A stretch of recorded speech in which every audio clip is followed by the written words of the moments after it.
Okay, this is a review for UFC 127, Penn versus Fitch.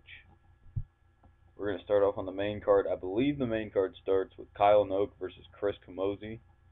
And from what we've seen, they're both extremely well rounded. Kyle Noak he likes ground and pound.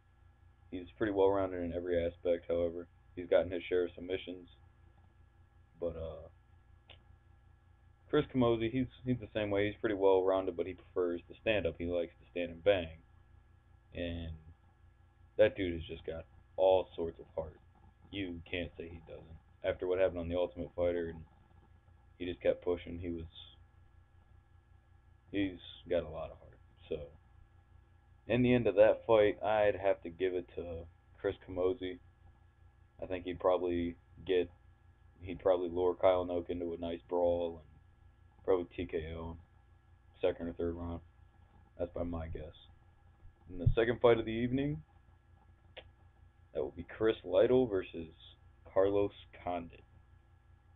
I'm a big Condit fan. I really like him. People underestimate him all the time. I do not know why. Look what he just did to Dan Hardy. Knocked him clean out. No one saw it coming. I had a feeling it might happen. I wasn't sure because of how good a striker Dan Hardy was and what a good chin he had. Condit just showed what he brings to the table. Chris Lytle, on the other hand, he loves to get into those scrapping brawls. He can take it, he can give it. He's an amazing jiu-jitsu artist. He can get submissions all over the place. We've seen some of his wild knee bars and omoplata attempts, such and such. Condit, however, he's an amazing jiu-jitsu artist for himself. I mean, so anywhere it goes, it's going to be an exciting fight. But I'm going to have to say Carlos Condit wins probably by TKO. TKO or knockout. On to the next fight. That's George Sotiropoulos versus Dennis Siver. Now, everyone knows Dennis Siver. He only wants to be in standing position. He does not want it to go to the ground. He's a kickboxer. That's where he likes it.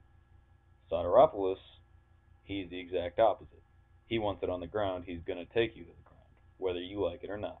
He's putting you on your ass. He can. He fares well on the feet. He doesn't do bad. He doesn't get into too much trouble most of the time. But he generally wants to find a way to put you on your back and make you tap. Period. And just from what I've seen from everything he's done, I'm guessing second or third round submission, Sotiropoulos wins. That's how I think it's going to happen.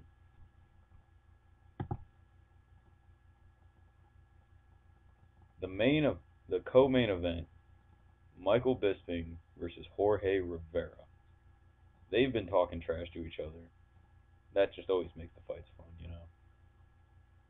I personally don't like people talking trash, but it's always fun to watch Bisping bitch at people. His accent cracks me up. Hardly understand every other fucking word he says. Jorge Rivera has much more knockout power, and he just likes to stand in there and just brawl, just stand and trade. He does not like to pick his shots. He likes to just throw them and swing for the fences.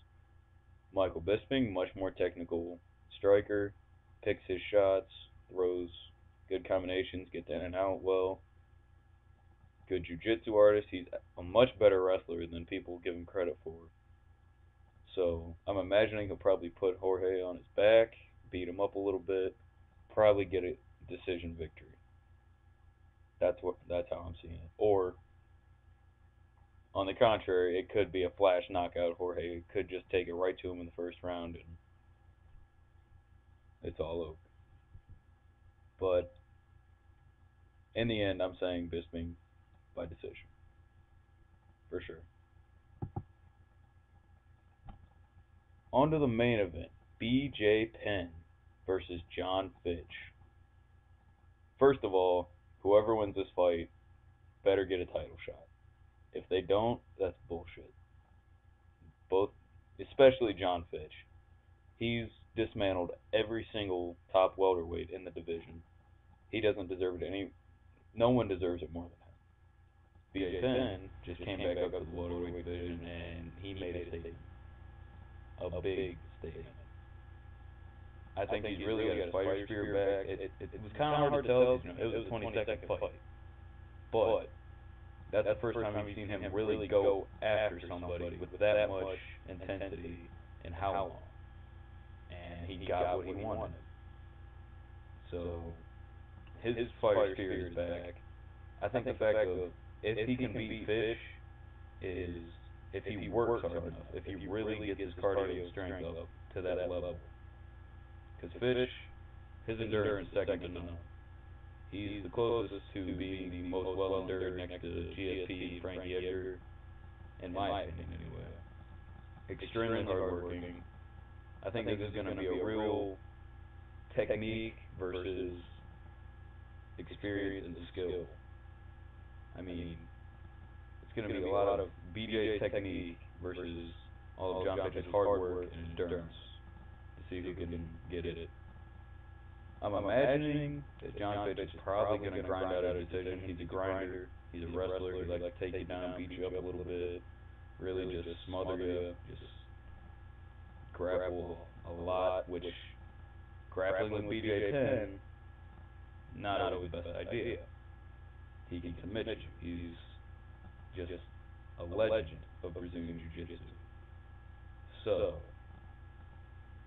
in the end, I'm going to have to say the winner would be John Fitch by unanimous decision. That's how I'm seeing it. UFC 127. Let me know what you think.